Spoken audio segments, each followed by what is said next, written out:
ابو شمیم صاحب کوئٹہ سے پوچھتے ہیں بسنت منانا درست ہے یا نہیں، اور انفارچونیٹلی میں بتاتا چلوں کہ ابھی جو ریسنٹلی یہ جو ایونٹ ہوا ہے یہ بسنت کا، اس میں ابھی بھی ایک خبر آئی ہے کہ ایک صاحب کی گردن کٹی ہے اس تار کی وجہ سے، ڈور کی وجہ سے، اور وہ فوت ہو گئے ہیں۔ بسنت منانے میں کئی برائیاں ہیں جن کی شریعت اجازت نہیں دیتی، یہ خالصتاً ہندوانہ رسم ہے۔ ایک برائی تو اس میں یہ ہے، نبی صلی اللہ علیہ وسلم نے فرمایا من تشبہ بقوم فہو منہم۔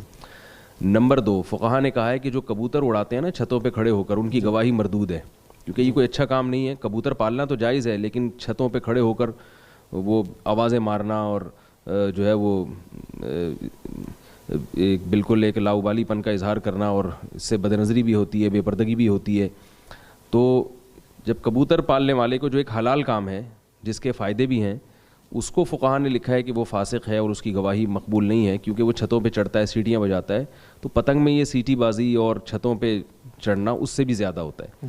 تو دوسری وجہ اس لیے ناجائز ہے۔ تیسری وجہ اس کی یہ ہے کہ اس میں حادثات کا بہت خطرہ ہوتا ہے، اور کئی واقعات ہوتے ہیں، کوئی چھت سے گر گیا اور یا گردن کٹ گئی، ایسے بہت سارے واقعات ہیں۔ یہ تیسری وجہ ہے یہ ناجائز ہونے کی۔ چوتھی وجہ حکومت بھی پابندی لگا چکی ہے عدالت کی طرف سے، پچھلے سال تو مجھے معلوم تھا، اس سال کا مجھے علم نہیں ہے، کہ سپریم کورٹ کی طرف سے بھی اس پر پابندی لگائی گئی ہے۔